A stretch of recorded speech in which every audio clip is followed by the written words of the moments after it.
जैसे हर सिक्के के दो पहलू होते हैं, ठीक वैसे ही हर कहानी के भी दो हिस्से होते हैं। एक वो जो दिखाई देता है और एक वो जो दिखता नहीं। ऐसे ही कभी कभी इंसान के हालात, उसकी मजबूरियां उसे बहुत कुछ करवा देती हैं जो वो करना तो नहीं चाहता मगर अनजाने में हो जाता है। फिर चाहे उसके पीछे की सोच और नीयत साफ क्यों ना हो, हम उसे ही कसूरवार मान लेते हैं, बिना उसका दर्द, उसकी तकलीफ, उसके हालात को जाने।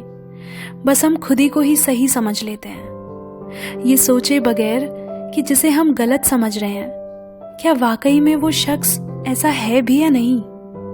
क्योंकि कई बार जैसा हम देखते और सुनते हैं, बात बिल्कुल उसके ऑपोजिट होती है और यही वजह बनती है रिश्तों में लड़ाई झगड़े की। जो बात आपको सही लग रही है वो ज़रूरी नहीं सामने वाले को भी सही लगे।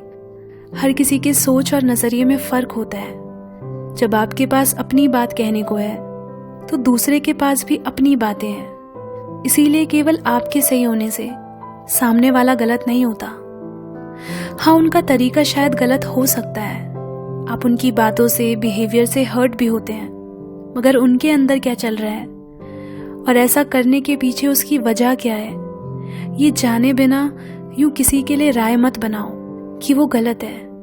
क्योंकि अक्सर हमें जो दिखता है हम उसे ही सच मान लेते हैं, मगर सच्चाई कुछ और ही होती है। वो कहते हैं ना, जो दिखता है वो होता नहीं और जो होता है वो दिखता नहीं।